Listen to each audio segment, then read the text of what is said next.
নমস্কার বন্ধুরা, আবারও ফিরে এলাম আমাদের ছাদ বাগানের ড্রাগন ফুল নিয়ে। আগেও এই নিয়ে একটা ভিডিও করেছিলাম, যেই ভিডিওতে অনেক ভালো রেসপন্স পেয়েছি, তার জন্য আরেকটা ভিডিও করছি। আগের ভিডিওতে আপনারা দেখেছেন এত বড় গাছে মাত্র একটা কড়ি, সেইটা খুবই খারাপ লাগছে। তাই আমরা আজকে আগাছা পরিষ্কার করে দেখলাম ভিতরে কোনো আর কড়ি লুকিয়ে আছে কিনা। খুব ভালোভাবে পর্যবেক্ষণ করলাম, তবুও দুঃখের বিষয় এই যে আর একটাও কড়ি হয়নি। ঠিক আছে, কোনো ব্যাপার না, অন্তত এই একটা কড়ি তো আছে।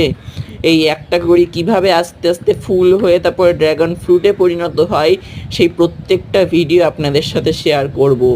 আপনারা অবশ্য করেই দেখবেন, আর যাতে সব ভিডিও সবার প্রথম দেখতে পারেন সেজন্য চ্যানেলটিকে সাবস্ক্রাইব করে রাখবেন।